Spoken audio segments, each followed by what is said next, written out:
pour moi, évidemment, tout aussi un honneur et un très grand plaisir de venir parler chez vous à Prague de travaux qui se sont réalisés entre Montréal et Paris. Donc, il y a une dimension internationale qui me plaît bien. Et donc, je vais tout de suite aborder mon sujet. La première partie, j'espère, ne sera pas trop aride, mais j'aimerais vous exposer un peu les questions méthodologiques concernant l'utilisation de la linguistique et particulièrement de la sociolinguistique pour interroger les sources médiévales. Et je crois que bon, c'est un domaine assez nouveau de l'histoire médiévale,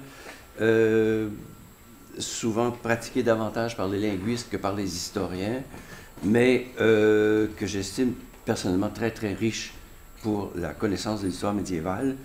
Et en plus, ce que je vais vous exposer est, je crois, tout à fait transférable dans d'autres situations, dont ce que vous avez mentionné ici, le plurilinguisme que l'on voit déjà dans les sources médiévales tchèques, mais je ne m'avancerai pas sur la situation tchèque, je n'y connais rien, mais ayant en tête que c'est transposable et que ça pourrait être intéressant, j'imagine, pour ceux qui travaillent aussi sur l'histoire médiévale de votre pays. Ce que j'aimerais faire maintenant, c'est j'aimerais vous faire voir comment, à côté des méthodes critiques et d'analyse des sources familières à tout historien, le choix même d'une langue particulière pour rédiger ces sources et la nature de cette langue peuvent s'avérer riches d'enseignements pour l'histoire. Ouvrir aux historiens une voie nouvelle d'analyse des faits culturels, sociaux, politiques, à partir des usages et des pratiques linguistiques d'une société du passé, tel est le propos que je voudrais développer maintenant. À l'œil attentif et averti, les pratiques linguistiques du passé peuvent révéler les valeurs et les tensions sociales et politiques des sociétés à différents moments de leur histoire, et l'étude de ces pratiques est susceptible de jeter un nouvel éclairage sur des faits historiques soit déjà connus, par d'autres approches, ou attirer l'attention sur des faits significatifs restés jusque-là dans l'ombre, et ce que j'essaierai de vous montrer dans une deuxième partie à partir de l'histoire de l'Angleterre. La méthode proposée se veut complémentaire des méthodes familières à tout historien. Pour des raisons que je vais bientôt expliciter, j'appelle cette méthode histoire sociolinguistique. Je vais développer mon propos en deux temps, donc dans un premier temps méthodologique, dans un second temps, je vais appliquer la méthode à une question relative aux usages linguistiques en Angleterre. Donc, abordons le volet méthodologique. Ça va, je ne parle pas trop vite, il n'y a pas de problème avec un fond d'accent québécois. D'accord. Ça, je ne peux pas changer. Je peux ralentir, mais je ne me demandais pas de changer l'accent. Traditionnellement, les historiens s'aventurèrent très peu dans le domaine de la linguistique et de la philologie. Certes, on apprécie que les philologues débroussaillent la tradition manuscrite de nos sources et nous en préparent de bonnes éditions critiques. On reconnaît tout autant l'importance de disposer des meilleurs dictionnaires des langues médiévales, latines et vernaculaires, etc. Mais ce n'est qu'à partir de 1996, et c'est significatif, que la collection L'Atelier du médiéviste a commencé à publier des ouvrages sur chacune des langues médiévales. Et donc, l'influence des sciences linguistiques sur l'histoire médiévale est restée très marginale jusqu'à maintenant, surtout si on la compare à celles que peuvent avoir exercées la science économique, la sociologie et surtout l'anthropologie. Donc, pour ce qui me concerne, on délaisse la perspective anthropologique qui est omniprésente, particulièrement dans l'histoire française, et on va essayer de regarder les choses d'un point de vue linguistique. Un seul parmi ceux que l'on considère comme les maîtres de l'histoire moderne et qui est l'un des fondateurs de l'École des Annales, Lucien Febvre, a fait plusieurs fois entendre un vibrant plaidoyer en faveur d'une collaboration soutenue entre l'histoire et la linguistique. Je suis toujours surpris. Dès 1906, il soulignait, et je cite, « le vif intérêt que pourrait présenter pour l'étude de certaines questions particulières la collaboration de l'histoire et de la dialectologie, par exemple, un champ de la linguistique. » Et il revient périodiquement sur ce thème, et son dernier appel fut lancé dans un article publié en 1953. Il écrivait alors à propos de la magistrale Histoire de la langue française de Ferdinand Bruneau. C'est un énorme ouvrage et c'est vraiment l'ouvrage le plus magnifique sur l'histoire de la langue française. Donc, je cite Lucien Febvre, « J'ai dit bien souvent, et avec, si j'ose dire, preuve à l'appui, quelle dette de gratitude avaient contracté les historiens, entre parenthèses, ceux du moins qui ouvrent de temps en temps leurs coquilles sur les proches horizons, vis-à-vis de l'admirable histoire de la langue française de Bruneau. » On perçoit chez lui une certaine lassitude à répéter ce message, à propos duquel il se voyait déjà en 1924 comme une vox clamantis in deserto et un trouble fait. Pourtant, il n'eut de cesse de rappeler aux historiens que la langue est le fait social par excellence. Et pour Lucien Febvre, fait social, c'est l'objet même de l'histoire. Il faut reconnaître que la linguistique telle qu'elle... Il y a une explication à ce fait que la linguistique a mis autant de temps à rejoindre l'histoire. Il faut reconnaître que la linguistique telle qu'elle s'est développée particulièrement en milieu français au cours du XXe siècle ne favorisait guère le rapprochement entre les deux disciplines. Considérant la langue comme un système clos sur lui-même et qui évolue selon son propre dynamisme interne, les courants qui se sont développés à partir de Saussure et puis ensuite de Chomsky après la Deuxième Guerre, ces courants s'avéraient d'une faible utilité pour analyser les variations linguistiques en fonction du temps, de l'espace et du statut social des locuteurs, ou pour étudier les situations de bilinguisme, de diglossie et autres phénomènes liés à l'usage effectif de la langue, ce qui précisément sont les sujets susceptibles d'intéresser les historiens. Au mieux, le structuralisme nourri de ces courants linguistiques a-t-il contribué à l'élaboration des méthodes d'analyse du discours dont Régine Robin a fait un des livres fondamentaux sur la question. En revanche, la sociolinguistique, née vers les années 1960 sous l'inspiration des travaux de William Labov, s'avère beaucoup plus féconde pour l'étude des rapports entre les pratiques linguistiques et la société. Le livre fondateur de Labov, The Social Stratification of English in New York City, est une étude de la stratification sociale dans la ville de New York à partir des variations dans la façon de parler l'anglais des gens de divers milieux sociaux. La nouvelle approche sociolinguistique qu'il proposait cherchait à déterminer les liens de causalité entre les milieux sociaux et les différents usages de la langue et les variations à l'intérieur des usages au sein d'une même langue. Il s'intéressait également au système de valeurs qui connotent favorablement ou défavorablement l'usage de telle ou telle langue ou de tel registre à l'intérieur d'une même langue.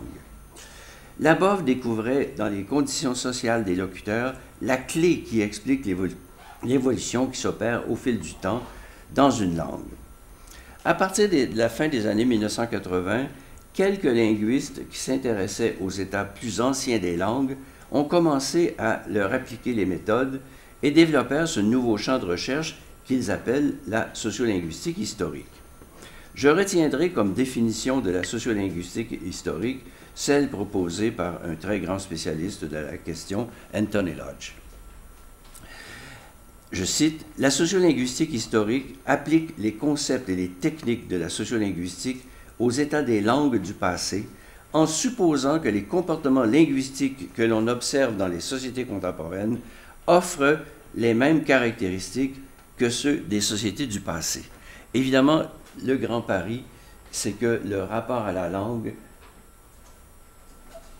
qu'on partage un certain nombre de choses dans notre rapport à la langue, donc on peut utiliser les catégories de la sociolinguistique actuelle, qu'on partage un certain nombre de choses avec les médiévaux. Je vais revenir sur cette question de ce pari qu'on fait en faisant de l'histoire sociolinguistique, que le rapport à la langue est assez semblable au nôtre, et donc qu'on peut appliquer les catégories de la sociolinguistique moderne développée à partir des pratiques courantes de la langue. Explorer les rapports entre langue et société à différentes périodes de l'histoire constitue une approche des faits linguistiques beaucoup plus suggestive pour l'historien. D'ailleurs, les sociolinguistes eux-mêmes retournent souvent à l'histoire pour comprendre le contexte social d'où émergent les faits linguistiques qu'ils étudient. Mais pour la sociolinguistique historique, l'histoire reste subordonnée à l'explication des faits linguistiques. Je propose pour ma part d'inverser le rapport et d'interroger la langue pour décrypter l'histoire. Je ne prends pas l'histoire pour comprendre la langue, je prends la langue pour comprendre l'histoire. Si la sociolinguistique passe par l'histoire pour mieux comprendre les pratiques des langues du passé, je suggère de mon côté de passer par les pratiques des langues du passé pour mieux comprendre l'histoire. C'est la raison pour laquelle je préfère parler d'histoire sociolinguistique plutôt que de sociolinguistique historique. L'une et l'autre méthode se valent et ont beaucoup d'affinités. Le choix de l'une ou l'autre est dicté par la discipline dans laquelle s'inscrit la recherche. Pour moi, c'est évidemment l'histoire. L'historien qui se penche sur les pratiques linguistiques du passé peut croire à première vue qu'il se donne un objet simple et facile à circonscrire. Nous croyons tous savoir ce qu'est une langue. Mais, vu de plus près, la langue s'avère une réalité souvent mouvante et toujours plus complexe à circonscrire qu'on ne l'imagine. Je voudrais revenir maintenant sur certaines notions de linguistique qui devraient garnir le coffre d'outils de tout historien qui aborde l'histoire sociolinguistique. Je soulignerai à l'occasion que certaines de ces notions ont trouvé leur première formulation dans la pensée linguistique médiévale. Ces idées sur la langue qui nous viennent du Moyen Âge laissent penser que les hommes de l'époque entretenaient avec la langue des rapports qui ne sont pas sans analogie avec les nôtres. C'est assez frappant, les correspondances qui existent entre la réflexion 13e, 14e siècle sur les faits linguistiques et certains thèmes de notre pensée actuelle. Et c'est ce qui me rassure lorsque j'applique des notions sociolinguistiques pour comprendre les phénomènes médiévaux. Mais revenons d'abord à la notion même de langue. Le sociolinguiste Anthony Lodge rappelle à propos de la langue: un des grands paradoxes de la linguistique générale, c'est que la notion de langue, comme celle de dialecte, n'est pas au fond un concept linguistique. Il s'agit dans les deux cas de représentations socio-culturelles, idéologiques et même politiques. Effectivement, on appelle langue des systèmes linguistiques très éloignés les uns des autres, comme par exemple le chinois et le français. On dit ces deux langues. Ou beaucoup plus proches, comme le français ou l'italien. On dit c'est encore deux langues. Et je crois que vous pourriez poursuivre la réflexion avec les langues slaves, où là, les distances sont encore beaucoup moins grandes, et pourtant, chacun parle sa langue.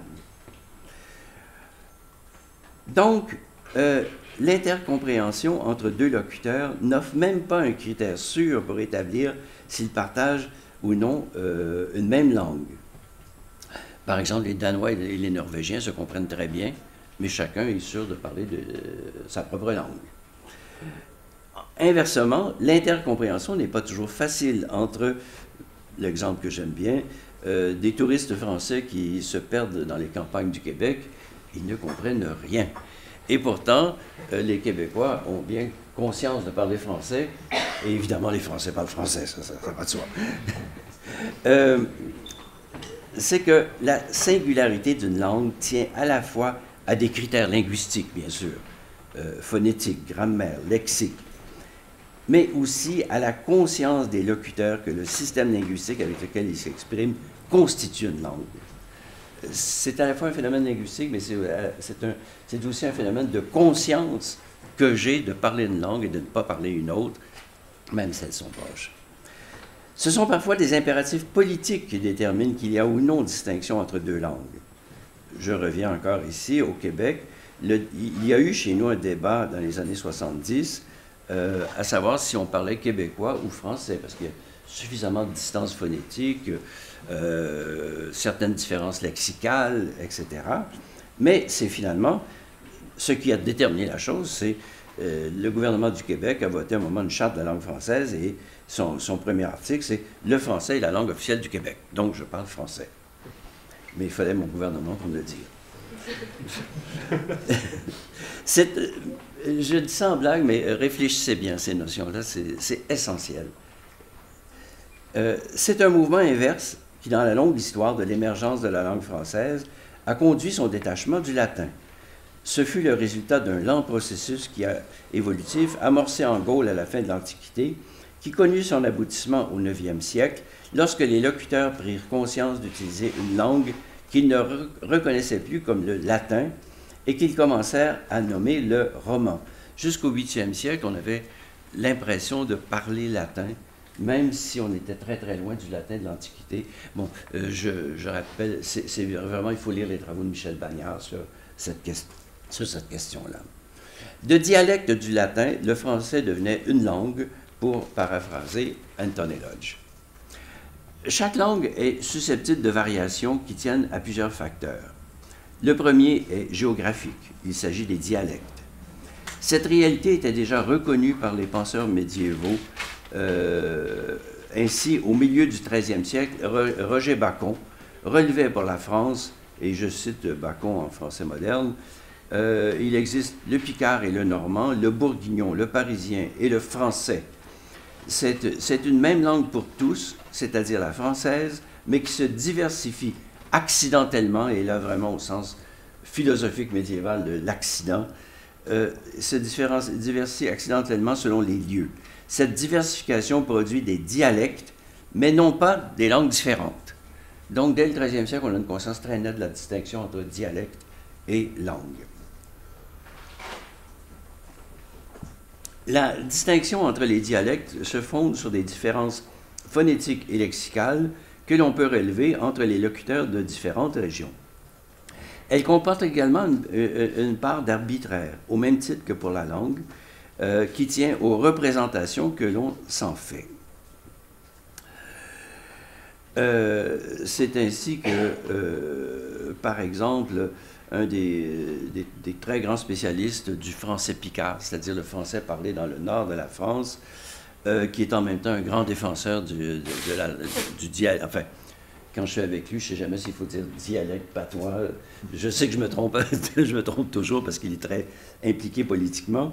Et il écrit, dans sa dynamique, le picard se définit comme un idiome dont l'autonomie par rapport à un autre est demeurée partielle et qui reste marquée par rapport à cette autre variété. Et cette autre variété, c'est le français normal, si vous voulez. Mais vous voyez comment il le cache bien dans son texte. C'est très politique comme texte. Sa construction comme idiome distinct est inachevée dans la mesure où il n'est pas pleinement reconnu comme tel et légitimé par des pouvoirs politiques au plan national. Cette position se situe à l'opposé, comme je le disais, des Québécois qui tiennent à appeler le français leur langue, malgré ses différences phonétiques lexicales avec le français de France. Si j'insiste sur cette question, c'est pour vous faire voir la part d'arbitraire et de construction, de représentation qu'il y a dans la définition de qu'est-ce qu'une langue et dans sa distinction des autres langues voisines. Pour ce qui concerne le français du Moyen Âge, la variation régionale de son orthographe se voit particulièrement bien dans les chartes du XIIIe siècle. Les différences orthographiques que l'on note d'une région à l'autre sont le pâle reflet de variations dialectales orales qu'on devait entendre.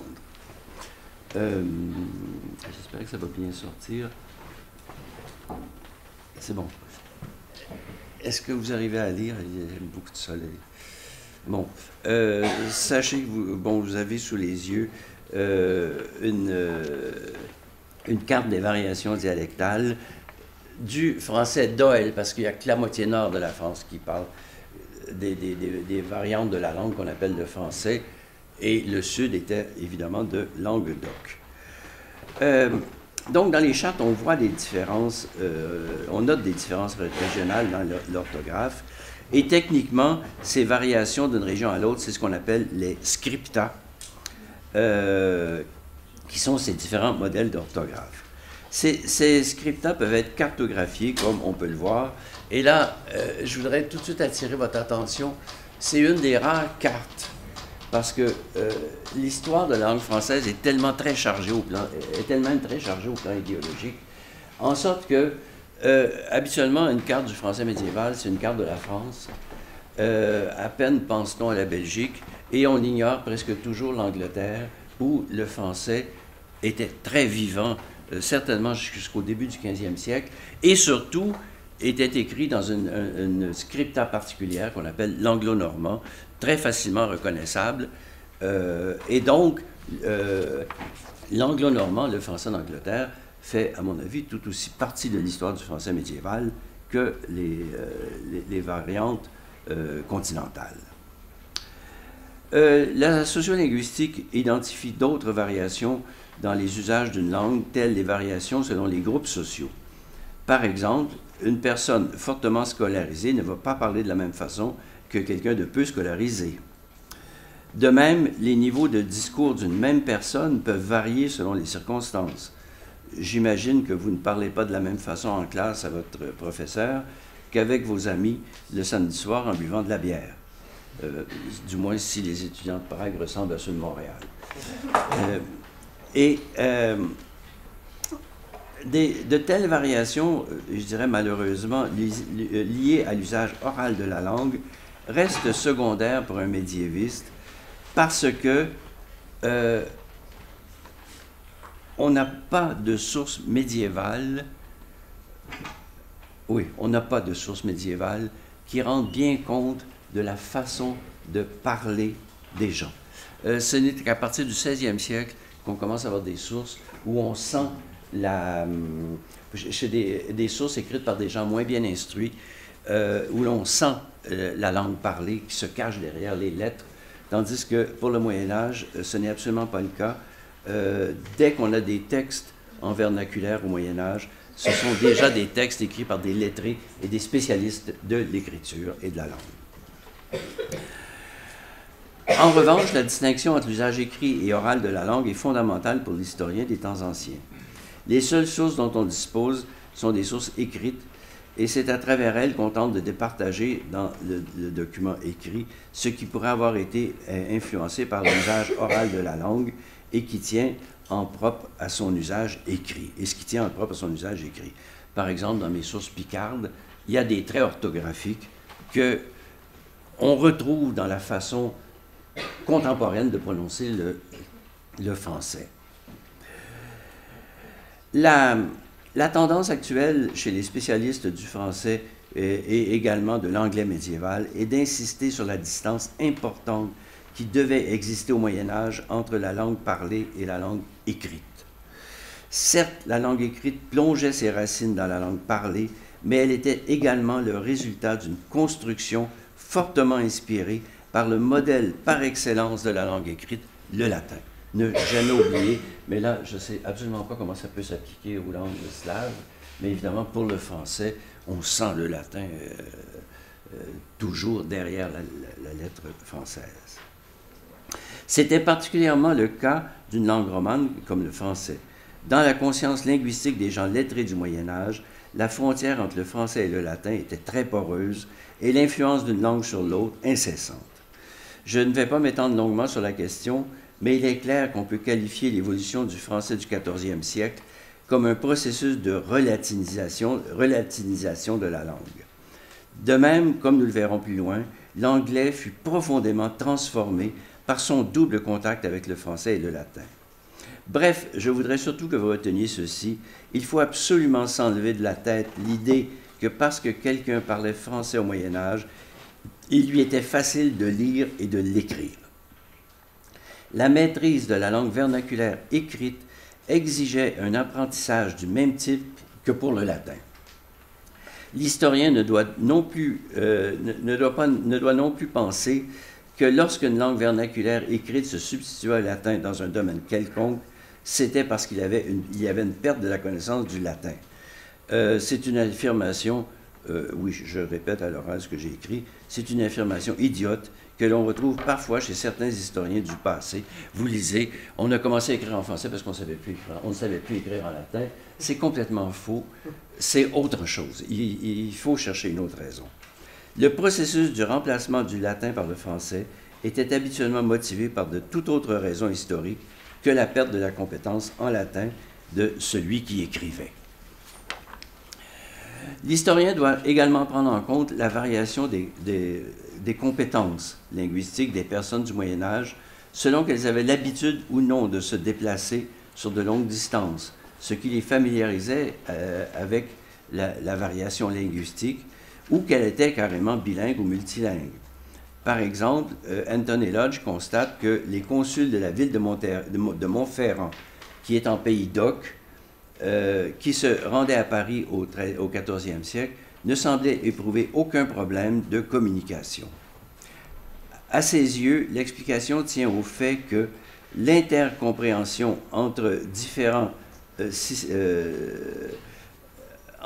des systèmes linguistiques très proches se faisait non pas au moyen d'une koiné orale stable, mais à l'aide de milliers d'actes d'accommodation individuelle et ad hoc. On a énormément de souplesse d'accommodation dans notre façon d'utiliser la langue, et sans doute encore plus au Moyen Âge, où les langues vernaculaires sont beaucoup moins fixées qu'elles le sont aujourd'hui.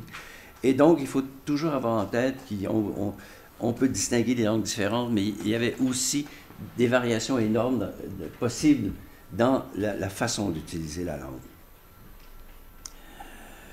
Finalement, il faut rappeler qu'outre sa fonction de médium de la communication, la langue est porteuse de valeurs. Elle est un marqueur fort de l'identité de la personne. Ainsi, une lettre de rémission de 1388 atteste qu'un Parisien pouvait identifier sur le champ un Picard à sa façon de parler. Alors, c'est la rencontre entre un malheureux Picard et un Parisien. Donc, le Parisien connut à son parler que Thomas était Picard, et pour ce, par esbattement, pour s'amuser, il se prit à parler en langage de Picardie. Bon, j'ai aussi l'habitude des Français qui essaient d'imiter le Québécois. C'est un jeu linguistique que je crois qu'on doit connaître dans toutes les langues. Mais ce qui est important, c'est que 1388, on sait reconnaître l'autre à sa façon de parler dès qu'il ouvre la bouche. Et puis, quand on a souvent rencontré cette façon de parler, on la reconnaît, on essaie de l'imiter. Et donc, encore là, je retrouve des attitudes linguistiques qui sont bien les mêmes qu'aujourd'hui.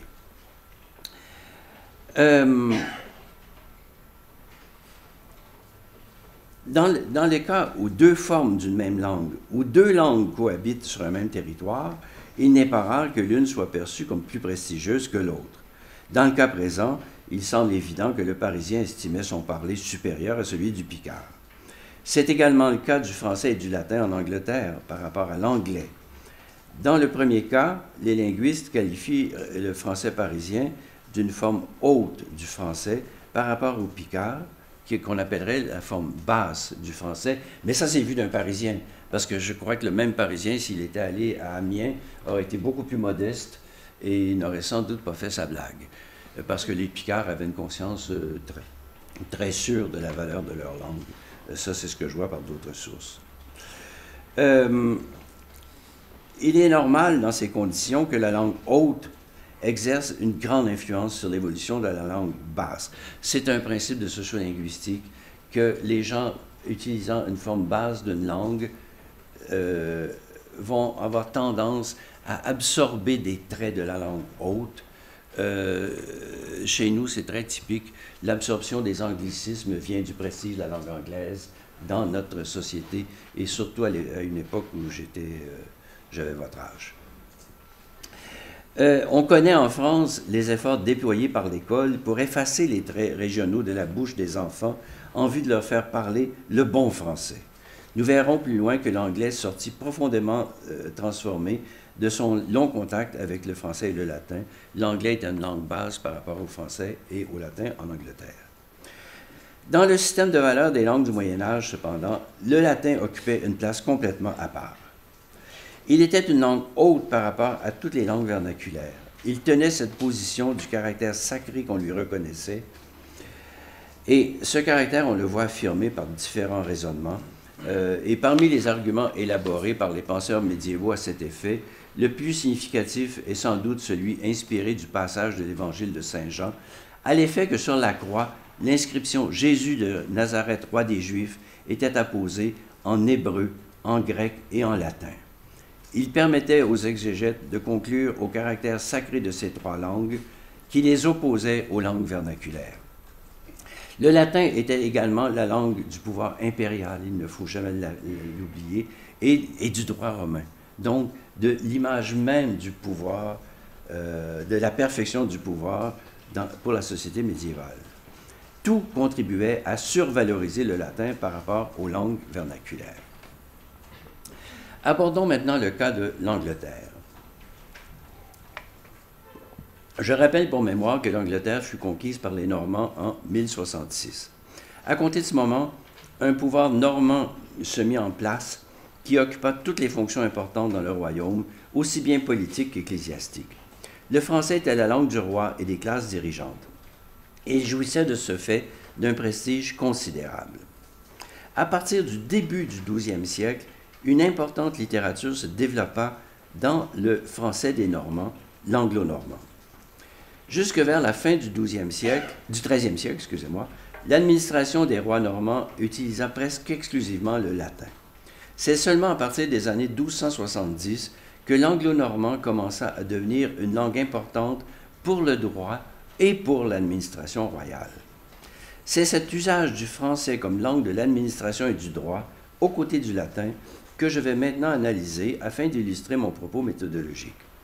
Je vais me pencher sur les modalités de la communication civile dans l'Angleterre du 14e et 15e siècle et ce que les usages linguistiques nous apprennent sur la société anglaise de l'époque.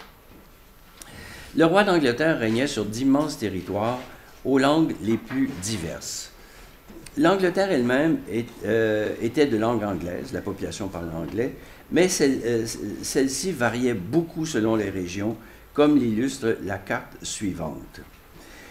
Les variations allaient principalement du nord au sud. Il semble, c'est un point discuté, il semble qu'il y avait à peu près intercompréhension entre les gens du nord et du sud, mais j'en suis pas tout à fait, j'arrive pas à une conclusion ferme sur la question, à interroger les spécialistes. Il restait également en Angleterre des populations celtes, en Cornouailles, c'est-à-dire complètement à l'extrémité sud-ouest de l'Angleterre, on parlait une langue celte. Et dans certaines communautés aux frontières du Pays de Galles. Le pouvoir du roi d'Angleterre s'étendait encore sur deux autres contrées où dominaient les populations celtes, soit le Pays de Galles conquis définitivement en 1282 et l'Irlande dont la lente conquête amorcée au XIIe siècle y introduisit très tôt l'anglo-normand et l'anglais. Le roi d'Angleterre avait également des possessions continentales. On pense au premier chef à l'Aquitaine, le sud-ouest de la France, où l'on parlait occitan et gascon, dont l'étendue du territoire sous autorité anglaise varia tout au long de la période jusqu'à sa reprise finale par la France en 1453. Plus tard, plus au nord, le Ponthieu, j'ai pas de curseur, c'est au nord de Paris. Abbeville est la ville principale du Ponthieu. Le Ponthieu fut sous la coupe du roi d'Angleterre périodiquement entre 1279 et 1369. Ce comté appartenait à l'ère linguistique picarde. Quant à la ville de Calais, qui devint anglaise en 1347, elle était de langue néerlandaise. À cette époque, le néerlandais descendait beaucoup plus au sud, alors que maintenant, il s'arrête à la frontière de la Belgique. Enfin, il ne faut pas négliger que les rois anglais régnèrent sur un espace variable en Normandie et dans le nord de la France depuis 1415 jusqu'en 1450, en certains endroits, ce qu'on appelle la fameuse France anglaise. Pour communiquer avec ces sujets, qui sont de langues si variées, le roi d'Angleterre n'utilisa jamais que deux langues, le latin et le français, dans sa forme anglo-normande. Le premier n'était la langue maternelle de personne, le latin, alors que le français fut celle de ses sujets uniquement lorsque le roi d'Angleterre exerça son autorité sur le Ponthieu et sur la fameuse France anglaise. Donc, c'est un système de communication. Ça fait plusieurs années que je travaille sur l'Angleterre et je vous dirais, entre nous, parfois on se demande comment ont-ils eu l'idée de construire un système aussi compliqué, sinon aberrant, de communication, alors que la majorité de la population parle anglais, mais on utilise le latin et le français, ce qui pose évidemment des problèmes absolument fascinants. L'anglo-normand, j'espère qu'on va pouvoir lire, l'anglo-normand était une forme du français qui possédait une orthographe bien caractéristique, comme l'illustre l'exemple que voici. Je n'ai pas le temps de commenter, mais vous voyez la préposition en français pour, P-O-U-R, qui est déjà pour au 14e siècle, s'écrit P-U-R. Le pronom relatif que n'a pas de U. Enfin, il y a toute une série de traits très facilement reconnaissables de l'anglo-normand. Le choix du latin ou de l'anglo-normand par l'autorité royale obéissait à des règles assez surprenantes. Il dépendait du mode de scellement de l'acte. Donc, ça n'a rien à voir avec à qui on écrivait. C'était le mode de scellement de l'acte qui déterminait qu'on l'écrivait en latin ou en français. Évidemment, la règle n'est pas stricte, mais en gros, c'est ce qui se dégage des sources. Il importe de rappeler au départ que la chancellerie royale anglaise n'avait pas le monopole des écritures royales. Sa compétence se limitait aux chartes scellées du Grand Sceau. Celui-ci resta l'unique garant de la parole royale jusqu'à ce que soit introduit l'usage du sceau privé. J'avais le résumé. Bon, vous voyez les différents sceaux, les dates. Je vais sauter les différents sceaux, les dates. Et le Grand Sceau est toujours appliqué à des actes en latin, alors que le français, on le retrouve sous le sceau privé, le sceau du secret et le signet. Et je dirais, principalement, ça commence dans les années 1270, mais l'âge d'or du français sous ces sceaux, c'est le 14e et le début 15e siècle.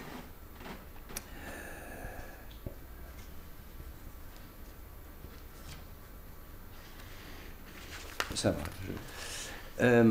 Les premiers documents royaux écrits en anglo-normand apparurent sous le sceau privé, donc au cours des dernières années du roi Édouard Ier. Je crois que je peux sauter vite, oui. Et ça conduit à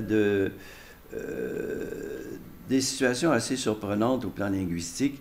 Par exemple, lorsque le roi d'Angleterre commandait à la chancellerie la rédaction d'un acte, il écrivait, on appelle en anglais un writ, il l'écrivait au 14e siècle, il l'écrivait en anglo-normand, il le transmettait à la chancellerie, et la chancellerie écrivait l'acte en latin. Et on a retrouvé beaucoup d'exemples où le writ donne exactement le texte en français que le roi souhaite voir écrit, et la chancellerie l'a simplement traduit en latin et y a apposé le grand sceau. Et il reste des quantités absolument énormes de ces archives en anglo-normand. Par exemple, pour le règne d'Édouard III, entre 1327 et 1336, j'estime qu'il reste environ 10 000 writs en français dans les archives nationales. Que l'anglo-normand puisse être considéré comme la langue personnelle du roi par opposition au latin, sa langue publique et officielle, se confirme à mes yeux par l'étude de la langue empruntée par les sujets pour communiquer personnellement avec le roi. Effectivement, ce que je vois, c'est que le roi exprime ce qu'il veut en français, mais ce qu'il veut est formalisé et officialisé en latin. Donc, c'est comme s'il s'exprimait personnellement en français, mais sa parole royale et souveraine s'exprime en latin. Ce français comme langue personnelle du roi au 14e et début 15e siècle se voit aussi dans, comme je dis, dans l'étude qui est empruntée par les sujets pour communiquer personnellement avec le roi. Comme on l'a bien mis en évidence ces dernières années, le gouvernement par la grâce constituait un volet central de l'exercice du pouvoir, qu'il s'agisse du pape ou du roi. En aval des décisions royales communiquées à la chancellerie par un writ, il pouvait y avoir eu une pétition adressée au roi par des sujets ou par des institutions. Les archives anglaises conservent des milliers de pétitions pour la période qui nous intéresse. Elles proviennent pour l'essentiel des domaines soumis à l'autorité du roi, qu'ils se trouvent dans les îles britanniques ou sur le continent. Mais des étrangers aussi pouvaient adresser des pétitions. Une seule règle s'imposait aux requérants, c'était que leurs pétitions fussent rédigées en français. Donc, non seulement le roi utilisait le français pour communiquer, mais ses sujets devaient utiliser le français pour communiquer avec le roi. Les pétitions sont à peu près toutes en français pour le 14e et jusque vers les années 1430. Il y a quelques pétitions en latin venant de la part d'institutions ecclésiastiques, c'est tout. Et évidemment, ces pétitions sont rédigées en anglo-normand. L'anglais n'apparaît dans les pétitions que vers 1422 et finit par dominer par la suite.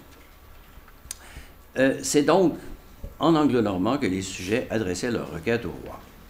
La nécessité de communiquer en français avec le roi s'imposait tout autant à ces sujets du sud-ouest de la France de langue gasconne ou occitane. Un jeune historien, Guillaume Pépin, a réalisé de très beaux travaux sur les pétitions provenant d'Aquitaine anglaise. Il en a retrouvé près de 1600 dans les archives à Londres. La plus ancienne date de 1280. Elles sont habituellement en anglo-normand et donc avaient pu être écrites en Aquitaine, soit évidemment par des administrateurs anglais qui étaient présents en Aquitaine, mais soit aussi par des notaires d'origine aquitaine qui avaient appris à écrire en anglo-normand. Et il y a un cas qui m'intéresse beaucoup d'un notaire qui s'appelle Pierre Madeiran. Donc, c'est très évidemment quelqu'un qui vient du sud-ouest et qui écrit dans un français digne d'un clerc de Londres, en parfait anglo-normand. Ces personnages devaient être très importants pour le pouvoir anglais parce que quelqu'un comme Pierre, on le voit, il a accompagné le prince noir dans toute une série d'hommages prêtés par la noblesse de l'Aquitaine, d'hommages prêtés au roi d'Angleterre. Et tous ces hommages sont rapportés par des documents écrits en anglo-normand, mais il faut penser que Pierre Madeiran savait parler occitan. Donc, on le voit très bien pouvant parler occitan avec un petit seigneur de quelque endroit, expliquer au prince noir en français de quoi il est question et mettre ça dans un beau français d'Angleterre. Et donc, il servait d'interprète très précieux à l'exercice du pouvoir anglais sur l'Aquitaine.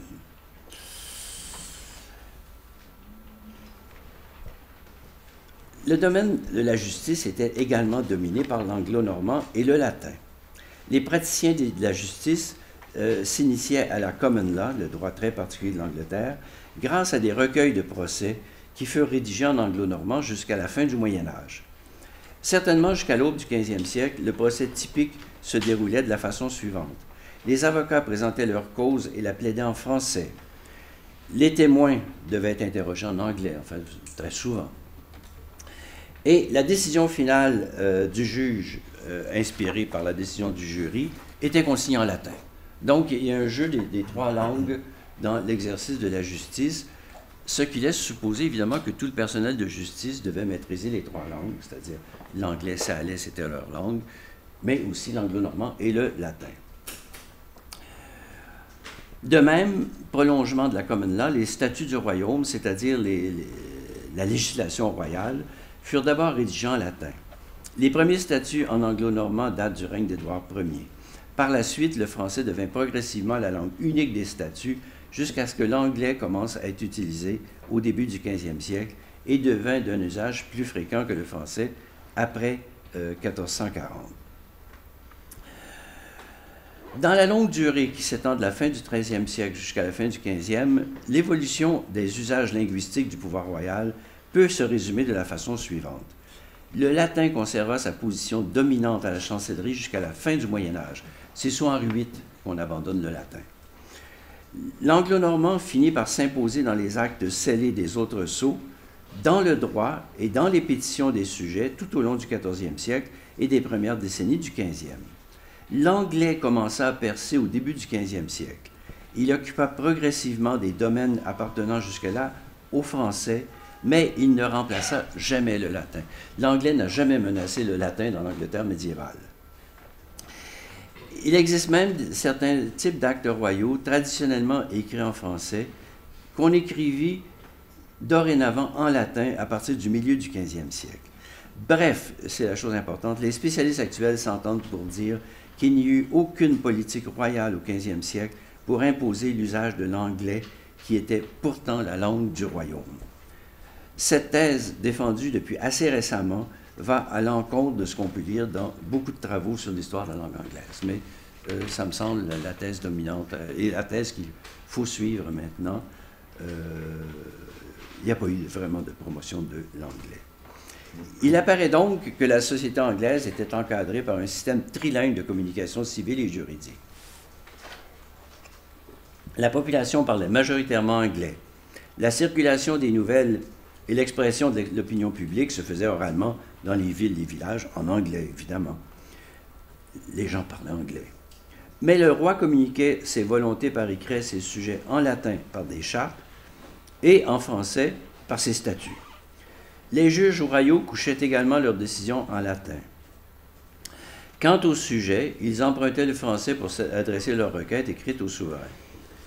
Comment un système aussi compliqué pouvait-il fonctionner efficacement? Et on ne peut douter de son efficacité, car, à mon avis, l'Angleterre était probablement le royaume médiéval le mieux encadré par l'autorité publique. C'est une administration extrêmement efficace, extrêmement paperassière, et ça, les historiens sont fort heureux.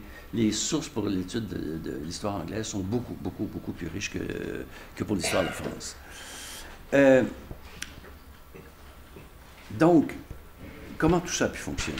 La réponse à cette émergence, à cette énigme, nous est suggérée par le système de communication d'une autre institution qui avait une longue expérience du bilinguisme, l'Église.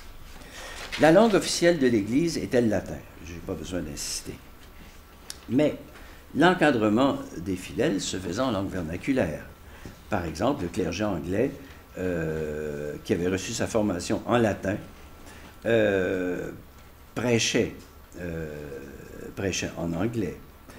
Et de même, donc toute l'instruction des fidèles se faisait principalement par la prédication en anglais et par la confession. Il ne faut jamais oublier ce phénomène aussi. Depuis la 34-1215, la confession individuelle s'impose et fatalement, il se faisait en langue vernaculaire. Donc, le clergé avait développé la capacité d'enseigner en anglais des notions apprises en latin. Traduction. C'est bien le même système qu'empruntait le pouvoir royal pour communiquer ses volontés. L'hypothèse trouve sa confirmation dans un texte de Lollard qui justifie l'argument suivant de généraliser l'anglais dans le domaine religieux. Les Lollard, toute la littérature de Lollard est écrite en anglais et bon, c'est une hérésie qui est un peu celle qui a précédé celle de Jean Hus ici. Alors, il se justifie d'utiliser l'anglais par cette très belle analogie. Si le roi d'Angleterre, je cite le texte, si le roi d'Angleterre faisait parvenir dans les campagnes et les villes ses lettres patentes seulement en latin ou en français, afin de faire proclamer publiquement ses lois et ses statuts et sa volonté, et que ces lettres fussent lues publiquement en latin ou en français seulement, et non en anglais, cela contribuerait ni à la bonne image du roi, ni au bon gouvernement du peuple, de son peuple. Le système de communication du roi avec ses sujets reposait sur la présence un peu partout dans le royaume de personnes capables de traduire et de lire publiquement en anglais la volonté royale communiquée par écrit en latin ou en anglo-normand. Je n'ai pas le temps d'élaborer davantage, mais tout ce que l'on sait sur l'administration locale anglaise permet de supposer que ses membres, les membres du personnel, devaient maîtriser les trois langues pour bien remplir leurs fonctions. Il se trouvait facilement partout en Angleterre des hommes capables de lire le latin et le français et de le traduire oralement ou de traduire le message à l'oral dans l'anglais local. Pour leur part, les sujets qui voulaient adresser une pétition ou une supplique au roi devaient le faire par écrit en anglo-normand. On peut supposer que le plus grand nombre devait recourir à des intermédiaires pour mettre en forme l'expression d'une requête que souvent ils exprimaient oralement en anglais. Pour ce faire, ils avaient recours à ce qu'on appelle des scriveners, des écrivains publics. Et donc, on imagine cette situation, le brave anglais racontant en anglais aux scriveners ce qu'il voulait avoir, ce qu'il voulait demander au roi, et le scrivener savait mettre en anglo-normand, et dans les formes, la requête du pétitionnaire.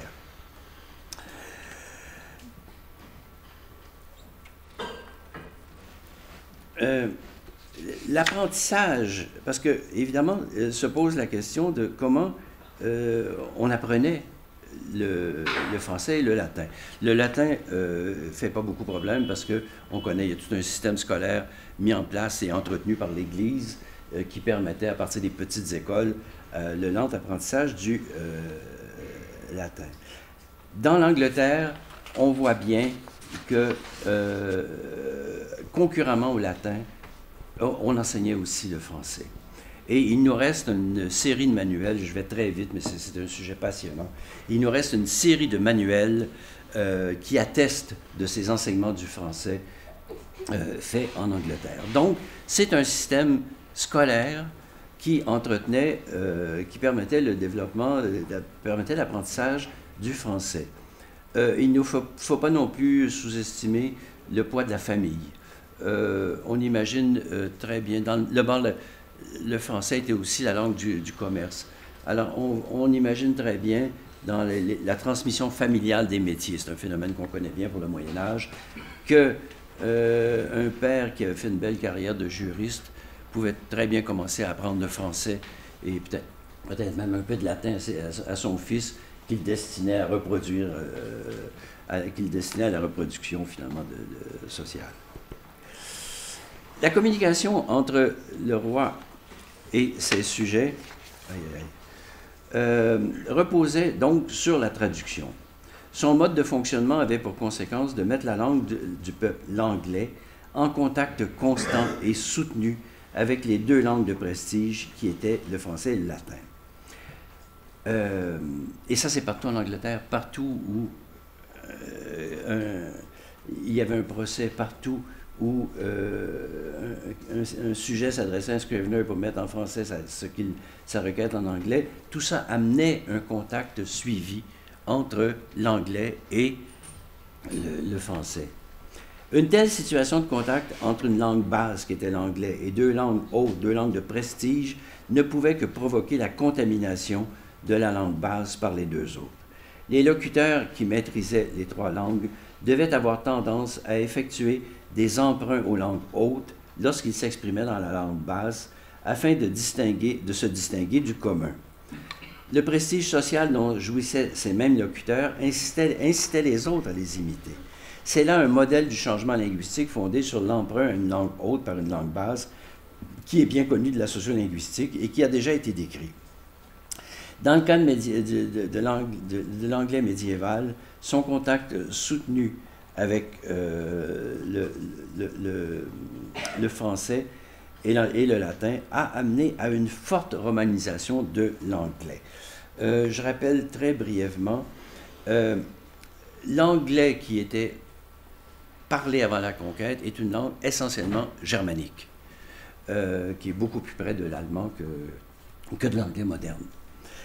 Alors que l'anglais du 14e, 15e siècle, qu'on appelle le moyen anglais, est une langue très, très, très contaminée par les langues romanes.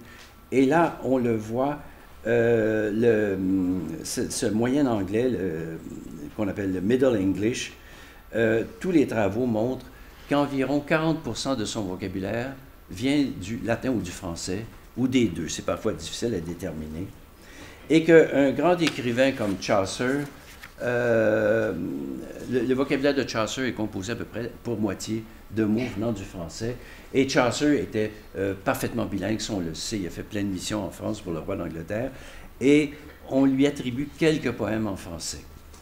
Donc, cette romanisation du vocabulaire anglais qui persiste jusqu'à aujourd'hui.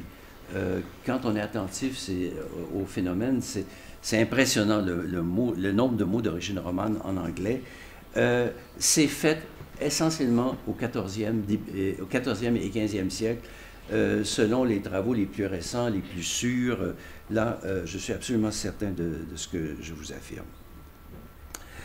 Que la communication civile dans une société repose sur 3 langues et sur la traduction systématique pour aller de l'écrit à l'oral et de l'oral à l'écrit peut apparaître à première vue comme une aberration pour nos esprits modernes, pénétrés par le principe de l'État-nation et de la langue nationale.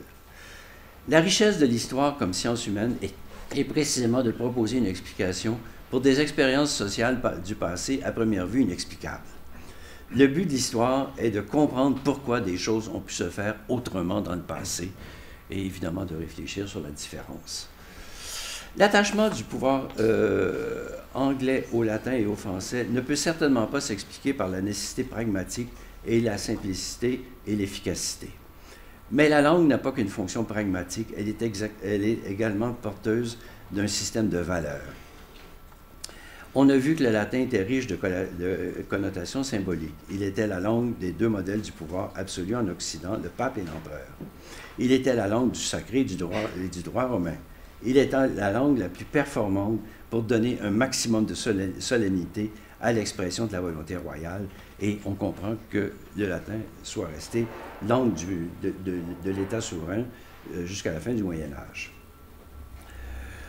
L'attachement à l'anglo-normand paraît à première vue plus difficile à expliquer. C'est le seul cas, à ma connaissance, dans l'Occident médiéval, d'une langue vernaculaire étrangère érigée en langue haute dans un royaume. Voici l'hypothèse que je propose pour expliquer cette situation assez insolite. On a vu que l'anglo-normand semblait être la langue utilisée de préférence par le roi pour exprimer sa volonté personnelle, et que c'était dans cette langue que s'établissait le dialogue entre le roi et ses sujets. La dichotomie entre l'expression de la volonté personnelle du roi en anglo-normand et, ajoutons, toute la correspondance royale avec sa famille au XIVe siècle se fait en français aussi. C'est vraiment la langue personnelle du roi qui s'oppose à l'énoncé du droit en latin, rejoint la distinction faite par les théoriciens anglais du pouvoir depuis Bracton au XIIIe jusqu'à Fortescue à la fin du XVe, entre le roi et la couronne, entre la personne physique détentrice transitoire du pouvoir de l'État temporel, de l'État intemporel, garant du droit et du bien commun. C'était la base de la théorie des 2 corps du roi dont Kantorowicz a démontré toute l'importance pour la monarchie anglaise. Le roi privilégiait l'anglo-normand, la langue identifiée au lignage normand dont il tirait sa légitimité, alors que l'État s'exprimait en latin, la langue universelle du sacré, du droit et de la majesté. Les 2 langues reflétaient le double système de désignation du roi d'Angleterre, qui comme roi était évidemment roi par la grâce de Dieu, mais comme individu portait un nom, Édouard, Richard par exemple, accompagné d'un nombre précisant son rang dans la succession des rois ayant porté ce même nom depuis la conquête. C'est le point important. J'avais jamais noté l'importance de ce phénomène.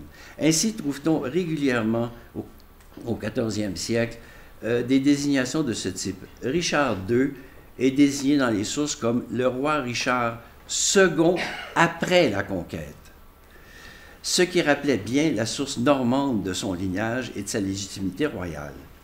Il faut souligner avec vigueur que la conquête normande marqua une rupture du lignage anglo-saxon. Édouard, le dernier roi anglo-saxon, canonisé et référent incontournable de la grandeur de la monarchie anglaise, n'est jamais comptabilisé dans le lignage normand. Édouard Ier, et non pas Saint-Édouard, c'est celui qui a régné de 1272 à 1307. Saint-Édouard était en quelque sorte Édouard Zéro. Bon, vous ne trouverez ça dans aucun manuel, mais c'est frappant. La numérotation des rois commence avec la conquête. Et on insiste beaucoup dans les actes sur ce fait. Selon mon hypothèse, ce sont des valeurs de légitimation politique associées aux 2 idiomes qui expliqueraient que les rois d'Angleterre ont pu imposer pendant plus d'1 siècle et demi 2 langues de communication qui n'étaient les langues maternelles d'aucun de leurs sujets, mais qu'un grand nombre ont dû trouver opportun d'apprendre pour bien le servir, depuis le nord d'Angleterre jusqu'aux Pyrénées, et pour agir comme intermédiaire de la transmission de la parole royale dans les vernaculaires locaux. L'anglo-normand serait une marque identitaire du lignage normand et plantagenais, au même titre que les léopards de Normandie. Les trois léopards sont le signe héraldique, l'emblème héraldique des rois d'Angleterre, plantagenais et normands. L'hypothèse me semble apporter une justification éclairante à la persistance de l'utilisation de l'anglo-normand par les rois d'Angleterre et à tous les efforts déployés pour en assurer la connaissance. Ces marques identitaires revêtaient une importance particulière pour le roi d'Angleterre. À la différence du roi de France qui possédait une identité simple, il était roi de France. L'autorité du roi d'Angleterre s'étendait sur plusieurs territoires qui ne formaient qu'une seule entité politique. Qui ne formaient pas une seule entité politique. Sa titulature au Parlement d'Angleterre ne siégeait que les Anglais. Et les autres possessions n'avaient pas de représentants au Parlement. Sa titulature le désignait comme roi d'Angleterre, duc d'Aquitaine, seigneur d'Irlande et à partir de 1340 comme roi de France. Seule la personne du roi et ses symboles comme les léopards et l'anglo-normand donnaient son unité à l'Empire plantagenet. Ainsi, l'enquête linguistique nous permet-elle de révéler une dimension de la symbolique du pouvoir royal anglais à laquelle les historiens s'étaient à peu près jamais arrêtés. À ma connaissance, il n'y a jamais personne qui a avancé une hypothèse sérieuse et fondée pour comprendre pourquoi on est resté aussi attaché à l'anglo-normand et aussi tardivement. Voilà, merci.